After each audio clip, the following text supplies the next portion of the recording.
स्वागत है आपका उम्मीद बैच के इस वीडियो में। ये हमारा हिस्ट्री का वीडियो है, जो हम लोग का हिस्ट्री का 4th चैप्टर चल रहा था, उसी का जो रिमेनिंग पार्ट है उसी को हम लोग इस वीडियो में देखेंगे। ठीक है, आगे इसको बढ़ाते हैं, थोड़ा देखते हैं क्या पढ़ना है आज हम लोग को। हाँ, तो हिस्ट्री का 4th चैप्टर का ये 4th वीडियो है। ठीक है, इससे पहले हम लोग ने 1857 की क्रांति के बारे में पढ़ा था, उसकी शुरुआत कैसे हुई थी, उसके पीछे का क्या कारण था, और 1857 की क्रांति जो फैला पूरे भारत में फैला, किन किन राजाओं ने, किन किन नेताओं ने किन किन जगहों पे किस प्रकार से इस विद्रोह का नेतृत्व किया। ठीक है, इन सब चीज़ों को 1st, 2nd और 3rd वीडियो में हम लोगों ने पूरी तरीके से कवर कर लिया है। अगर आप लोगों ने अभी तक ये तीनों वीडियो नहीं देखा है तो इस वीडियो का डिस्क्रिप्शन खोलिए, वहाँ पर आपको इस चैप्टर का प्लेलिस्ट का लिंक मिलेगा, उसके थ्रू आप जाकर उस वीडियो को देख सकते हैं। उसके बाद ही इस 4th वीडियो को देखिएगा, तब आपको समझ में आएगा, क्योंकि ये जो 4th वीडियो रहेगा ना हम लोग का, वो 1857 की क्रांति से ही रिलेटेड रहेगा। ठीक है, इसलिए इसको आराम से समझने के लिए आपको पहले वो 3 वीडियो देखना पड़ेगा, अच्छे से समझना पड़ेगा। ठीक है, तो हम लोग इसको स्टार्ट करते हैं, हम लोग का 4th चैप्टर। ठीक है, हम लोग को अभी का जो टॉपिक, आज का इस वीडियो का जो टॉपिक रहेगा वो क्या रहेगा, 1857 की क्रांति का प्रकृति। प्रकृति मीन्स नेचर, वो कैसा विद्रोह था। प्रकृति मतलब आपको पहले समझा देते हैं, प्रकृति मीन्स होता क्या है, नेचर। कई इतिहासकार या विद्वान मानते हैं कि 1857 की जो क्रांति है वो सिर्फ सैनिकों के द्वारा या सिपाहियों के द्वारा लड़ाई, अंग्रेजों के विरुद्ध किया गया विद्रोह है।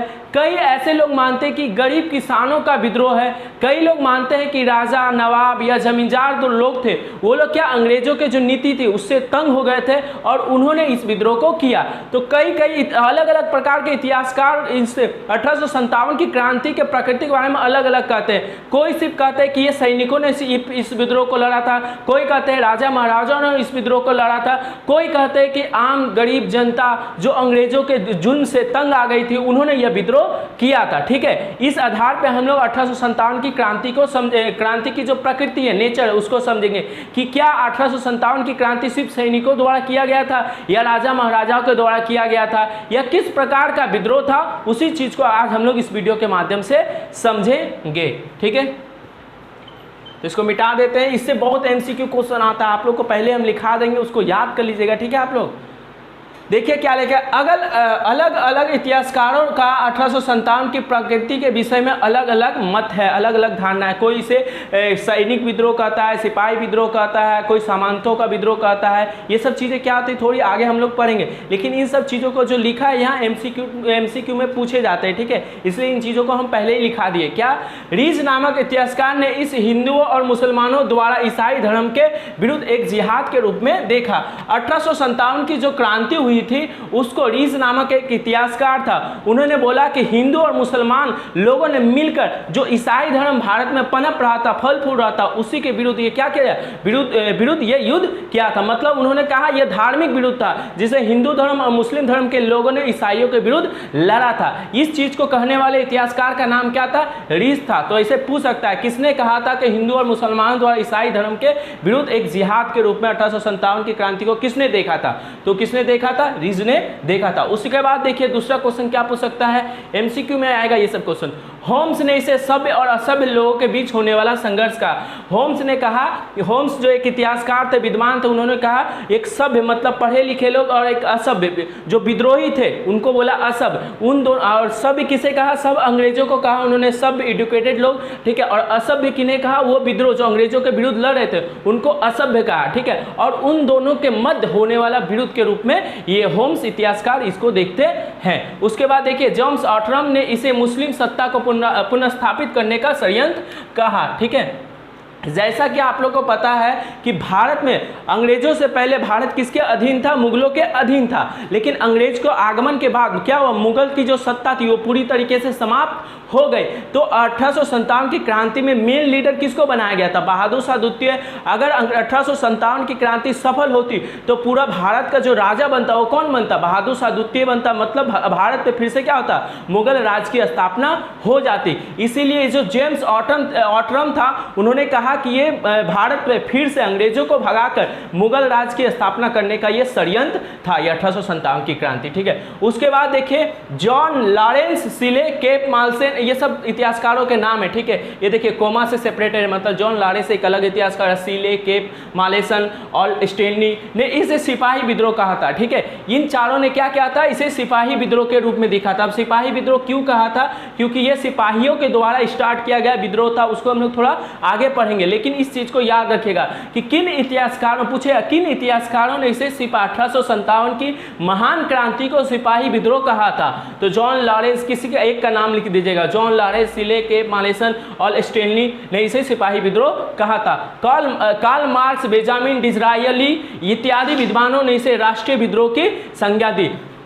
ये राष्ट्रीय विद्रोह क्या है, बहुत अच्छा, ठीक है। इस टॉपिक को हम लोग थोड़ा देर बाद समझेंगे, राष्ट्रीय विद्रोह क्या है, जब मेन टॉपिक समझेंगे। अभी समझो राष्ट्रीय विद्रोह मतलब जब कई लोग मिलकर राष्ट्र के लिए किसी प्रकार का विद्रोह करते हैं, लड़ाई लड़ते हैं, ठीक है, जिसमें अपना किसी प्रकार का स्वार्थ ना हो, सिर्फ और सिर्फ देश हित की भावना हो, उस प्रकार का जब विद्रोह, उस प्रकार की जब लड़ाई लड़ी जाती है तो उस प्रकार की लड़ाई को हम बोलते हैं राष्ट्रीय विद्रोह। तो कार्ल मार्क्स, बेंजामिन डिज़रायली इत्यादि विद्वानों ने इस 1857 की क्रांति को किस रूप में देखा, तो राष्ट्रीय विद्रोह के रूप में देखा। उन्होंने बोला कि ये जो 1857 की क्रांति की गई है वो अंग्रेजों के विरुद्ध की गई है, भारत को अंग्रेजों से आजाद करवाने के लिए यहाँ के लोगों ने, यहाँ के नेताओं ने क्या किया, ये युद्ध किया है, ठीक है। उसके बाद देखिए ये क्वेश्चन तो 2017 में भी आया हुआ था माध्यमिक परीक्षा में। विनायक दामोदर सावरकर, ठीक है, जिसे बीडी सावरकर भी कहते हैं, ठीक है, ने इसे स्वतंत्रता का प्रथम राष्ट्रीय संग्राम कहा गया। तो एमसीक्यू में पूछा गया था किस विद्वान ने 1857 की क्रांति को स्वतंत्रता का प्रथम राष्ट्रीय संग्राम कहा गया था। तो ऑप्शन था विनायक दामोदर सावरकर, इनके अलावा 3 और ऑप्शन था। तो ये आपका जो ऑप्शन होगा वो क्या होगा, सही होगा। तो क्वेश्चन फिर से क्या पूछा जा सकता है एमसीक्यू ये 1 मार्क्स के क्वेश्चन में कि किस विद्वान ने कहा या किस इतिहासकार ने कहा कि 1857 की क्रांति स्वतंत्रता का प्रथम राष्ट्रीय संग्राम था। तो विनायक दामोदर सावरकर, ठीक है, या बीडी सावरकर, हिंदी में शॉर्टकट में इन्हें बीडी सावरकर भी कहते हैं, विनायक का भी इनका डी, ठीक है। Doctor RC. मजूमदार, ठीक है, डॉक्टर सुरेंद्र नाथ सेन या एस.एन. सेन भी नहीं कहते हैं, ठीक है। आर.सी. दत्त जैसे इतिहासकारों ने इसे सामंती विद्रोह कहा है। सामंती मतलब राजा महाराजाओं या जमींदारों का, राजा महाराजा या नवाबों के द्वारा अंग्रेजों के विरुद्ध किया गया विद्रोह को ही हम लोग सामंती विद्रोह कहते हैं। अभी सामंती का मतलब क्या होता है थोड़ा देर बाद हम लोग समझेंगे, ठीक है। इसलिए ये एमसीक्यू क्वेश्चन पूछे जा सकते हैं, एक लाइन से एक क्वेश्चन बनेगा, इसलिए इसको अच्छे से नोट डाउन कीजिएगा आप लोग, इसको अच्छे से याद कीजिएगा। हम लोग थोड़ा आगे बढ़ते हैं, ठीक है। तो आपके मन में भी क्वेश्चन आएगा, क्या भैया ये क्या 1857 की क्रांति सिर्फ सिपाहियों द्वारा लड़ी गई थी, क्या ये सिर्फ सिपाहियों का विद्रोह था, सिपाहियों द्वारा किया गया विद्रोह था? इस प्रकार के क्वेश्चन आपके मन में भी उत्पन्न होंगे, ठीक है। तो इसी प्रकार का क्वेश्चन बोर्ड में भी पूछा जाता है, क्या 1857 की क्रांति को सैनिक या सिपाही विद्रोह कहना उचित होगा, ठीक है। क्या 1857 की क्रांति को सिर्फ और सिर्फ सिपाही विद्रोह या सैनिक विद्रोह कहना उचित होगा या अनुचित होगा? अगर उचित होगा तो क्यों उचित होगा, और अनुचित होगा तो क्यों अनुचित होगा? इस प्रकार के क्वेश्चन आपसे पूछा जा सकता है। तो यहां हम अभी लिखा दिए, इसको अच्छे से पढ़िएगा। जिस प्रकार का भी क्वेश्चन आपसे पूछा जाएगा थोड़ा सा बना के आप वहां लिख सकते हैं, ठीक है। देखिए जॉन लॉरेंस, सिले के मालेसन जैसे विद्वान इसे सिपाहियों द्वारा किया गया विद्रोह मानते हैं। अल स्टेनी ने इसे सर्वप्रथम सिपाही विद्रोह कहा, ठीक है। अल स्टेनी पूछेगा 1857 की क्रांति को किस विद्वान ने सर्वप्रथम सिपाही विद्रोह की संज्ञा दी या सिपाही विद्रोह कहा? तो अल स्टेनली, ठीक है, ने इसे सर्वप्रथम सिपाही विद्रोह कहा। ब्रिटिश संसद में इसका उल्लेख करते हुए उन्होंने कहा कि यह मात्र सिपाहियों द्वारा असंतोष भावना से किया गया विद्रोह है। उन्होंने कहा, अल स्टेनली ने कहा, संसद मतलब समझते हो पार्लियामेंट, जहाँ पे ब्रिटिश पार्लियामेंट मतलब जहाँ पे ब्रिटिश मतलब इंग्लैंड जो देश था वहाँ के जो बड़े बड़े नेता लोग जहाँ बैठते हैं, जिस कक्ष में बैठते हैं, अपना नियम कानून लागू करते हैं, उसी को क्या बोलते हैं? संसद, या इंग्लिश में बोलते हैं पार्लियामेंट। तो उस समय जब 1857 की क्रांति के बारे में पार्लियामेंट में चर्चा हो रही थी तो वहाँ के एक विद्वान थे अल स्टेनली, उन्होंने कहा जो 1857 की क्रांति भारत में हुई है ना, वो सिर्फ और सिर्फ सिपाहियों द्वारा किया गया विद्रोह है। उन्होंने विद्रोह क्यों किया? वो लोग असंतुष्ट थे। किससे असंतुष्ट थे? अंग्रेजों की नीतियों से असंतुष्ट थे, मतलब नाखुश थे। क्यों नाखुश थे? क्योंकि तुम लोग को पता है अंग्रेज लोग क्या करते थे, अंग्रेज लोग भारतीय सिपाही और अंग्रेजी सिपाही जो थे उनके साथ क्या करते थे? भेदभाव करते थे। इनको ज़्यादा वेतन देते थे, भारतीय सिपाहियों को कम वेतन देते थे, इनसे ज़्यादा काम करवाते पाते थे, इनको लंबी लंबी नावों पे लंबी लंबी यात्रा के लिए महीनों 6 महीनों के लिए दूर कहीं भेज दिया जाता था इनके परिवार से दूर, और इनको बहुत प्रकार की सुख सुविधा दी जाती थी अंग्रेजों के, ठीक है। तो इसीलिए इस भेदभाव के कारण, इस असंतुष्ट भावना के कारण सिपाहियों ने क्या किया, 1857 की क्रांति लड़ी। और इसके पीछे एक और कारण था, सैनिक विद्रोह के पीछे का कारण क्या था कि जो कारतूस वाला काम हुआ था, ठीक है, एनफील्ड राइफल जो लाया गया था अंग्रेजों के द्वारा, उन्होंने क्या क्या था, कारतूस राइफल लाया। कारतूस राइफल में क्या हुआ, गाय और सुअर के चर्बी का लेप था। इन सब चीजों से भी जो सिपाही थे, भारतीय सिपाही जो अंग्रेजी सेना में शामिल थे, वो लोग क्या हो गए, असंतुष्ट हो गए, और उन्होंने क्या किया, अंग्रेजी सत्ता के विरुद्ध क्या कर दिया, अपना युद्ध छेड़ दिया, विद्रोह छेड़ दिया, ठीक है। असंतोष भावना से किया गया विद्रोह था, लेकिन उनके विचारकों को संपूर्ण रूप से स्वीकार करना किया नहीं जा सकता, ठीक है। किनके विचारकों, अल स्टेनली या इन विद्वानों के विचारकों को, ये लोग बोलते थे 1857 की क्रांति प्रसिद्ध सिपाही विद्रोह था, सैनिक विद्रोह था, लेकिन इनका जो ये मत था, इनको हम लोग संपूर्ण रूप से स्वीकार नहीं कर सकते, ठीक है, संपूर्ण रूप से स्वीकार नहीं किया जा सकता। सभी भारतीय सैनिकों ने इसमें यहाँ देखिए, चूंकि इस विद्रोह की शुरुआत तो सिपाहियों ने किया, परंतु सभी भारतीय सैनिक इसमें शामिल नहीं हुए थे। बंगाल के सैनिकों के अलावा अन्य सैनिकों ने इस विद्रोह में भाग नहीं लिया। सिख और गोरखा सैनिकों ने इस विद्रोह को दबाने में अंग्रेजों को साथ दिया। अतः हम पूरी तरीके से नहीं कह सकते कि यह मात्र सिपाही विद्रोह है, ठीक है। सिपाही विद्रोह, अगर यह 1857 की क्रांति सिर्फ सिपाही विद्रोह होते तो भारत के विभिन्न हिस्सों में वे सिपाही जो अंग्रेजों के अधीन थे, अंग्रेजों के लिए काम कर रहे थे, वे सारे इस विद्रोह में शामिल होते, लेकिन ऐसा हुआ नहीं था।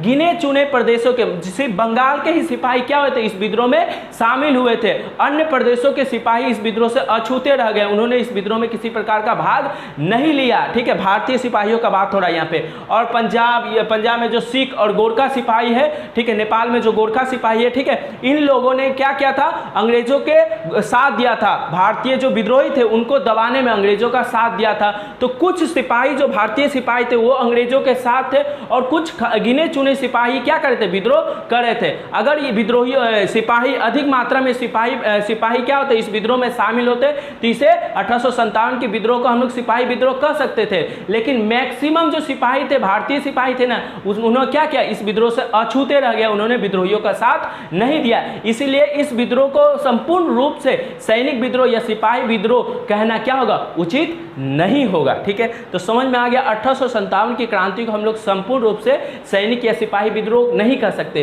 क्यों नहीं कह सकते, क्योंकि सभी भारतीय सैनिकों ने इस विद्रोह में हिस्सा नहीं लिया था। बंगाल के सैनिकों या कुछ गिने चुने प्रदेशों के सैनिकों ने ही क्या किया था, इस विद्रोह में शामिल हुए थे। अन्य सिपाहियों ने क्या किया था, इस विद्रोह को दबाने में अंग्रेजों का ही साथ दिया था। इसलिए इसे संपूर्ण रूप से हम लोग क्या नहीं कह सकते, सिपाही विद्रोह की संज्ञा नहीं दे सकते, ठीक है। दूसरा क्वेश्चन देखिए, क्या 1857 की क्रांति को ये नहीं होगा, राष्ट्रीय विद्रोह कहना उचित होगा? क्या क्वेश्चन देगा, क्या 1857 की क्रांति को राष्ट्रीय विद्रोह कहना उचित होगा?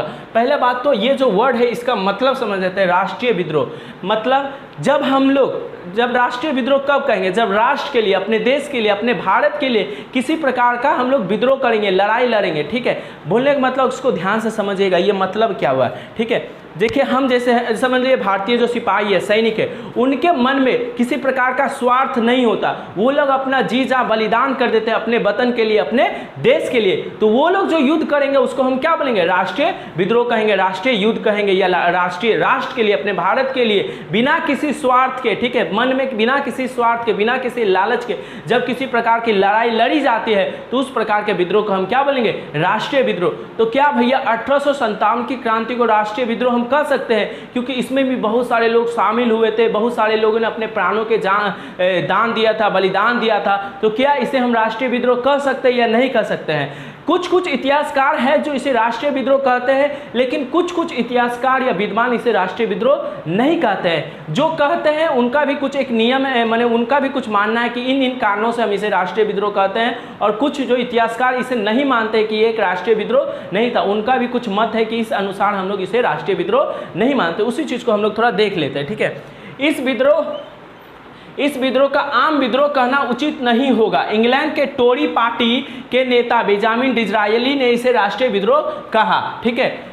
इंग्लैंड जो है वहाँ का टोरी पार्टी, जिस प्रकार भारत में विभिन्न प्रकार की पार्टियाँ होती है, ठीक है, तुम लोग को पता होगा विभिन्न प्रकार की पार्टियाँ होती है, उस जो इलेक्शन लड़ता है नेता लोग, ठीक है, नेता लोग का पार्टी होता है, उसी प्रकार उस समय इंग्लैंड में टोरी पार्टी बोल के एक पार्टी था, ठीक है, इलेक्शन लड़ने वाला पार्टी था, उसी का एक नेता था बेंजामिन डिज़रायली ने इसे राष्ट्रीय विद्रोह कहा था। उन्होंने कहा था 1857 की जो क्रांति हुई है, ठीक है, भारत में 1857 की क्रांति या विद्रोह जो हुआ है वो क्या है, एक राष्ट्रीय विद्रोह है। तत्कालीन मतलब उस समय के, तत्कालीन मतलब तुम लोग को पता है उस समय के, प्रेजेंट टाइम के, उस समय 1857 के बाद 1857 के समय का हम बात कर रहे हैं। तत्कालीन इतिहासकार डफ, डाउट्रम, चार्ल्स बॉल, ये तीन इतिहासकार हैं, ठीक है, कोमा में सेपरेटेड है सबका, आदि भी इसे राष्ट्रीय विद्रोह मानते हैं। ये सब इतिहासकार भी इसे क्या मानते हैं, 1857 की क्रांति जो भारत में हुई है उसे राष्ट्रीय विद्रोह ही मानते हैं, ठीक है, मानते हैं। कार्ल मार्क्स, ये बहुत बड़े इतिहासकार है, कार्ल मार्क्स, ठीक है, ने निसंकोच इसे राष्ट्रीय विद्रोह कहा है। कार्ल मार्क्स बोलते हैं नहीं, ये ना सिपाही विद्रोह है ना अन्य किसी प्रकार का विद्रोह, यह सिर्फ और सिर्फ राष्ट्रीय भावना के साथ लड़ी गई विद्रोह है, इसीलिए इसे राष्ट्रीय विद्रोह कहेंगे। इसे निसंकोच मतलब बिना किसी संकोच के, बिना किसी संकोच के इसे राष्ट्रीय विद्रोह कह दिया। यह विद्रोह केवल सैनिक तक सीमित नहीं था, भारत के अनेक भाग जैसे बुंदेलखंड, झांसी, अवध, बिहार के राजाओं और सामंतों ने इस विद्रोह में भाग लिया था। दिल्ली के मुगल वंश के आखिरी सम्राट बहादुर शाह ने राजपूतों को पत्र लिखकर अंग्रेजों के विरुद्ध इस युद्ध में शामिल होने के लिए आमंत्रित किया था। जैसा कि तुम इतिहास पढ़ता होगा या टीवी सीरियल में देखता होगा कि पुराने समय से लेकर अब पुराने समय में मुगलों और जो राजपूत थे उन दोनों के बीच क्या होता था, भीषण युद्ध होते रहता था। लेकिन जब देश की बात आई तो बहादुर शाह द्वितीय जो मुगल सम्राट था, आखिरी मुगल सम्राट था, उन्होंने राजपूतों के जो राजा थे उनको पत्र लिखा और कहा आ जाओ मेरे साथ मिल जाओ, हम लोग मिलकर क्या करेंगे, अंग्रेजों के विरुद्ध लड़ेंगे, अंग्रेजों को भगा देंगे और भारत को आज़ाद करवाएंगे। तो ये लोग क्या करते हैं, राष्ट्रीय भावना के साथ, बिना किसी मत के, बिना किसी अपने स्वार्थ के, निजी स्वार्थ के, अभी तुमको लग रहा है, ठीक है, लेकिन आगे तुम लोग को और बताएंगे अभी, ठीक है, बिना किसी निजी स्वार्थ के इन्होंने क्या किया था, विद्रोह किया था। इसी सब चीज़ों को देखकर ये लोग बोलते हैं क्या है, ये राष्ट्रीय विद्रोह है। लेकिन सभी सम्राट इस विद्रोह में शामिल तो हुए थे, लेकिन सबकी अपनी स्वार्थ भावना थी, राष्ट्रीयता की भावना से हुए इस विद्रोह में शामिल नहीं हुए थे, अतः संपूर्ण रूप से इसे राष्ट्रीय विद्रोह नहीं कहा जा सकता। लेकिन इस विद्रोह में विभिन्न प्रकार के सम्राट, विभिन्न प्रकार के जमींदार, विभिन्न प्रकार के नवाब इस विद्रोह में तो शामिल हुए थे, उन्होंने तो नेतृत्व तो किया था,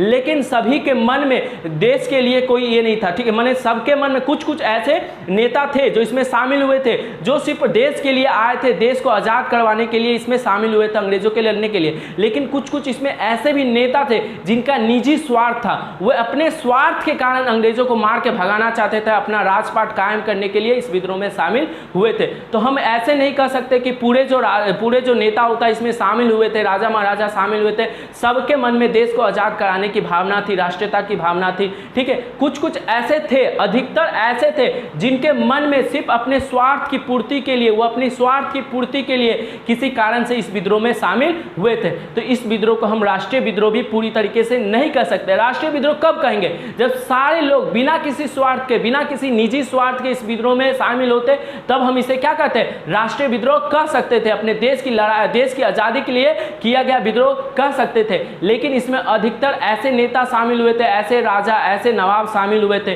जो अपने निजी स्वार्थ के कारण इस विद्रोह में शामिल हुए थे। इसलिए हम पूरी संपूर्ण तरीके से इसे क्या, राष्ट्रीय विद्रोह भी नहीं कर सकते। ना हम इसे सैनिक विद्रोह कह सकते हैं, ना इसे राष्ट्रीय विद्रोह कह सकते हैं, ठीक है।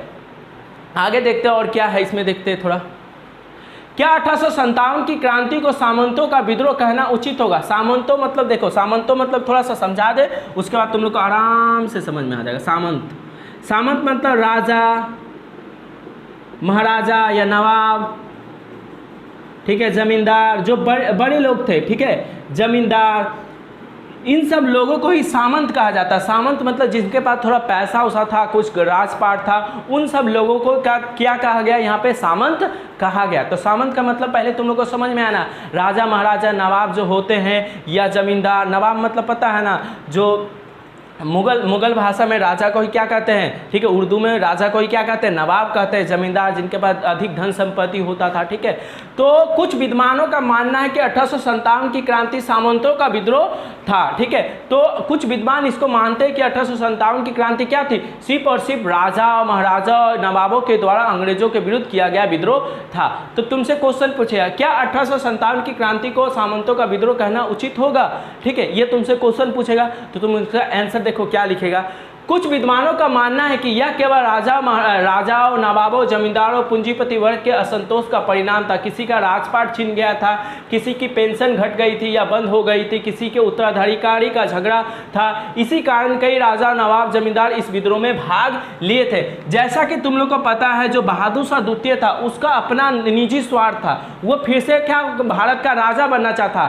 चूंकि उसका पहले उसको कुछ अंग्रेजों से कोई किसी प्रकार का दिक्कत नहीं था, लेकिन जैसे अंग्रेजों ने उसे दिल्ली से निकाल दिया, उसकी जो पेंशन थी उस पेंशन को कट कर दिया, बंद कर दिया, तो वो इस विद्रोह में क्या हो गया, शामिल हो गया था। उसी प्रकार विभिन्न प्रकार के जो यहाँ पे राजा महाराजा से शामिल हुए थे, किसी का राजपाट छीन गया था, किसी का बेटा को राजा नहीं बनाया गया था, किसी को राज से निकाल दिया गया था। इन कारणों से, अपने स्वार्थ के कारणों से इन लोगों ने क्या कहता, इस विद्रोह में शामिल हुए थे, ठीक है। इसीलिए इस विद्रोह को हम राष्ट्रीय विद्रोह भी नहीं कर सकते, ठीक है। यहाँ पे देखो, यहाँ पे क्या राजपाट छीन गया था, किसी की पेंशन घट गई थी। किसकी पेंशन घटी गई थी, तुमको पहले वीडियो में बताए थे कि बहादुर शाह द्वितीय जो था उसकी पेंशन क्या हो गई थी, पहले जितना पेंशन था उसे घटा दिया, उसके बाद दिल्ली से उसको निकाल दिया। पहले वो सब कुछ ठीक था, पहले तो अंग्रेजों के विरुद्ध नहीं लड़ रहा था, लेकिन जैसे ही उसकी पेंशन घटा दिया, उसको दिल्ली से निकाल दिया, वो अचानक क्या हुआ, अंग्रेजों के विरुद्ध हो गया। तो वो अंग्रेजों को भगाना चाहता था, लेकिन भारत को आज़ाद करवाने के लिए अपने निजी स्वार्थ के कारण फिर से वो राजा बनना चाहता था, फिर से उस शक्ति को हासिल करना चाहता था। इसीलिए यहाँ पे हम लोग जिक्र किए थे कि इसे पूरी तरीके से राष्ट्रीय विद्रोह ही नहीं कर सकते, बंद कर दिया। किसी का उत्तराधिकार, इसी कारण कई राजा, नवाब, जमींदार इस विद्रोह में भाग लिया था। किंतु कुछ इतिहासकारों का एक दल केवल इस सामंतों का विद्रोह नहीं मानता है। तो इन लोगों ने, सामंतों ने, मतलब राजा महाराजाओं ने अपने अपने स्वार्थ के लिए मैक्सिमम जो राजा महाराज इस विद्रोह में शामिल थे ने, उन्होंने अपने अपने स्वार्थ के लिए ही इस विद्रोह में शामिल हुए थे, ठीक है। अपने राजपाट को बचाने के लिए, अपने पुत्र को अधिकार दिलवाने के लिए, किसी को राजा बनना था, किसी को पेंशन बढ़वाना था, इन सब कारणों से ही क्या हुए थे, वो अंग्रेजों के विरुद्ध आ गए थे, सब एक साथ मिल गए थे, ठीक है। तो इसीलिए इसे सामंती विद्रोह, इन सब चीज़ों को देख के ही इतिहासकारों ने क्या किया, इसे सामंती विद्रोह या सामंतों के द्वारा किया गया विद्रोह कहा, ठीक है। लेकिन क्या इसे सामंतों का विद्रोह कहना उचित होगा, इसको हम लोग आगे देखते हैं। कुछ इतिहासकारों का एक दल केवल इसे सामंतों का विद्रोह नहीं मानता। सर्वसाधारण लोगों ने भी बढ़ चढ़कर इस विद्रोह में भाग लिया था। लाखों लोगों ने अपने प्राणों की आहुति दी, अतः इसे सिर्फ सामंतों का विद्रोह कहना सही नहीं होगा। सामंतों का विद्रोह मतलब ऐसा तो नहीं है कि 1857 की क्रांति जो हुई थी उसमें सिर्फ और सिर्फ राजा महाराजा, बड़े बड़े घरों के लोग ही उसमें शामिल हुए थे, उन्होंने ही अपने बलिदान दिए थे, ऐसा तो नहीं था। साधारण गरीब लोग, किसान लोग, मजदूर लोग, वो लोग भी बढ़ चढ़कर इस हिस्से में, इस विद्रोह में शामिल हुए थे, उनके भी प्राण गए थे, उन्होंने भी अपना बलिदान दिया था। इसलिए हम सिर्फ ये भी नहीं बोल सकते कि राजा महाराजाओं या सामंतों ने ही इस विद्रोह में भाग लिया था। गरीब किसान, सर्वसाधारण मतलब गरीब लोग, गरीब किसान, गरीब मजदूर, ठीक है, इन लोगों ने भी अपने प्राण की आहुति दी थी। इसलिए इसे सामंतों का विद्रोह भी सिर्फ नहीं कहा जा सकता। अगर ऐसा है तो इसे किसानों का विद्रोह भी कहना होगा। इसलिए इसे हम संपूर्ण रूप से सामंतों का द्वारा किया गया विद्रोह भी नहीं कर सकते। तो भैया इसे कहेंगे क्या, ना इसे हम सिपाही विद्रोह कर सकते हैं, ना राष्ट्रीय विद्रोह कर सकते हैं, ना सामंतों के द्वारा विद्रोह। देखो ये तुम्हारी इच्छा, अपने मत के अनुसार तुम इसको अच्छे से पढ़ोगे, तुमको जो ऑब्जर्व हुआ, अलग अलग इतिहासकारों ने इसको अपने ढंग से देखा और अपने ढंग से लिखने की कोशिश किया। किसी ने इसे सैनिक विद्रोह कर दिया, किसी ने इसे राष्ट्रीय विद्रोह कर दिया, किसी ने सामंतों के द्वारा किया गया विद्रोह कर दिया। क्यों? क्योंकि उन लोगों ने, उन इतिहासकारों ने, उन विद्वानों ने 1857 की क्रांति को उस ढंग से देखा और अपना तर्क दिया। इसे बोलते हैं तर्क देना, ठीक है। अब तुम इतना चीज़ों को पढ़ लिया, अब तुम अपने तर्क देना कि 1857 की जो क्रांति थी, क्या उसे हम किस प्रकार का विद्रोह कर सकते हैं, किन लोगों ने अधिक इसमें भाग लिया, ये तुम्हारे तर्क के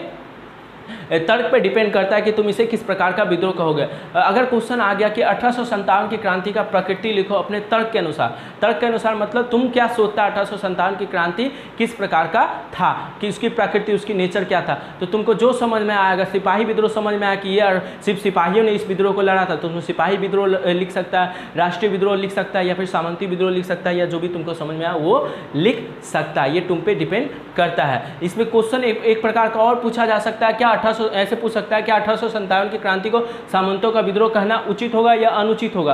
तो अगर तुम लिखेगा उचित होगा तो किस लिए उचित होगा, यहाँ से तुम पर, क्योंकि तुम बोलेगा राजा महाराजों ने इसमें भाग लिया था, अधिकतर राजा महाराजों का प्राण गया था, इसलिए इसे हम सामंतों का विद्रोह कह सकते हैं। अगर तुम लिखेगा अनुचित है, ठीक है, तो लिखेगा राजा महाराजों ने अपने स्वार्थ के लिए इसमें भाग लिया था, इसमें गरीब किसान भी शामिल हुए थे, तो क्या सिर्फ हम राजा महाराजाओं का नाम लेंगे, गरीब किसानों को पीछे छोड़ देंगे। इनका बलिदान बलिदान नहीं है, इनका भी बलिदान क्या है, बलिदान है। इन्होंने भी अपने प्राण का त्याग दिया था, इसीलिए हम ना इसे सामंतों का विद्रोह कर सकते हैं, ना किसानों का विद्रोह कर सकते हैं, ना सिपाही विद्रोह कर सकते हैं, ना राष्ट्रीय विद्रोह करते हैं, क्योंकि सभी वर्ग के लोगों ने क्या किया था, अपना इसमें भागीदारी निभाया था। इसलिए सिर्फ किसी एक वर्ग का हम लोग इसमें नाम नहीं ले सकते। इसीलिए अभी भी इस विषय पर तर्क चलते रहता है कि इसकी प्रकृति क्या है, ये किस प्रकार का विद्रोह है। अब ये तुम पे डिपेंड करता है कि तुम उसको किस प्रकार से पढ़ा है, किस प्रकार से समझा है, इसके अनुसार तुम अपना तर्क देगा कि ये इस प्रकार का विद्रोह है। और तर्क देगा तो उसके पीछे क्या कारण है, इस चीज़ को भी तुमको वहाँ पे एक्सप्लेन करना पड़ेगा। ठीक है, तो यहाँ तक तुम लोग को समझ में आ गया। थोड़ा आगे बढ़ते हैं।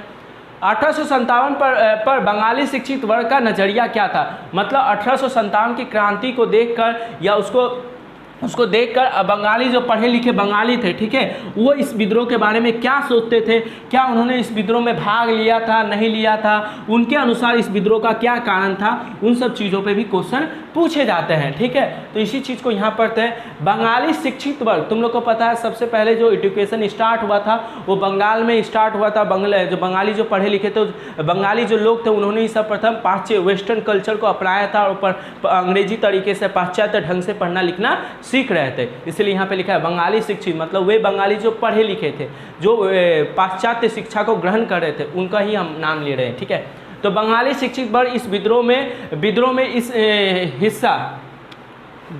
में हिस्सा नहीं लिया था। इसके कुछ कारण थे। बंगाली शिक्षित, जो बंगाली पढ़े लिखे लोग थे ना, उन्होंने 1857 की क्रांति में किसी प्रकार का योगदान नहीं निभाया था, उन्होंने इस विद्रोह में शामिल नहीं हुए थे। इसके पीछे भी कुछ कारण है। इसको 2 मार्क्स से क्वेश्चन में तुमसे पूछ सकता है कि बंगाली जो पढ़े लिखे लोग थे, उन्होंने 1857 की क्रांति में किसी प्रकार का योगदान नहीं निभाया था, उन्होंने इस विद्रोह में हिस्सा नहीं लिया था।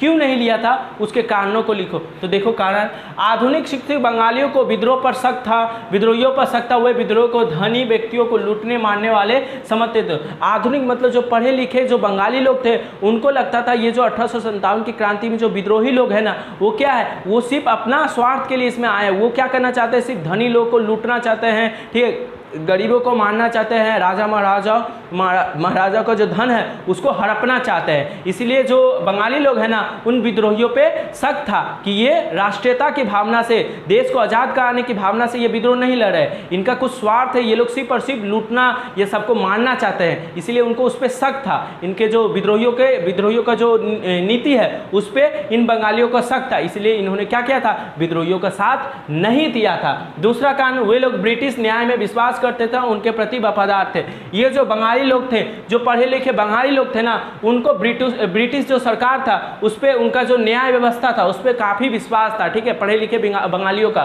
वे मानते थे ब्रिटिश जो करेंगे, अंग्रेज जो करेंगे, सब कुछ सही करेंगे, अंग्रेज लोग कुछ गलत नहीं कर सकते। ये पढ़े लिखे बंगालियों का मानना था उस समय, और उनके प्रति वफादार है। और ये जो पढ़े लिखे बंगाली लोग थे, उन्होंने क्या किया था, पाश्चात्य शिक्षा, वेस्टर्न एजुकेशन जो था उसको ग्रहण किया था, और अंग्रेजों के द्वारा, अंग्रेजों के कंपनी में ये काम करते थे। तो ये लोग क्या करते थे, अंग्रेजों के प्रति वफादार थे, और अगर अंग्रेजों के खिलाफ होकर ये 1857 की क्रांति में लड़ते तो ऐसा उन्होंने नहीं किया। क्यों? क्योंकि उनसे वफादारी जो थी उस पर क्या होता, शक, उस पर क्या होता, आवाज़ उठता, ठीक है। ये अपनी ये मतलब सिंपल सा बात है, ये अंग्रेज़ों के प्रति वफादार रहना चाहता था, उसके जो कंपनी में उसमें काम करना चाहता है, इसलिए इन्होंने क्या किया 1857 की क्रांति में किसी प्रकार का हिस्सा, किसी प्रकार का योगदान नहीं निभाया। किन्होंने? पढ़े लिखे बंगालियों ने, ठीक है। तीसरा देखो, बंगाली शिक्षित वर्ग अंग्रेज़ों का सोच काफ़ी हद तक समान थी, इन्हीं कारणों से बंगाली शिक्षित वर्ग ने इस विद्रोह में हिस्सा नहीं लिया था।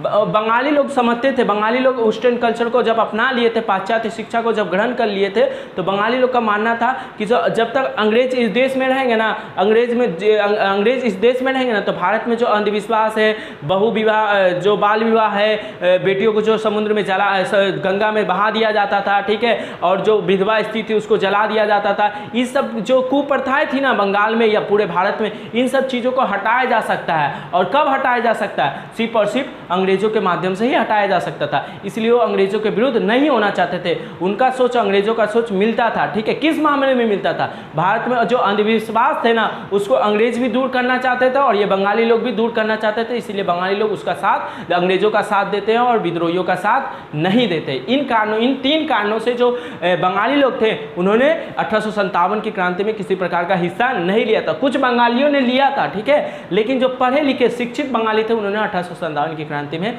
हिस्सा नहीं लिया था। तो इन बंगालियों का देखो, बंगाली शिक्षित वर्ग के अनुसार विद्रोह के कारण क्या था?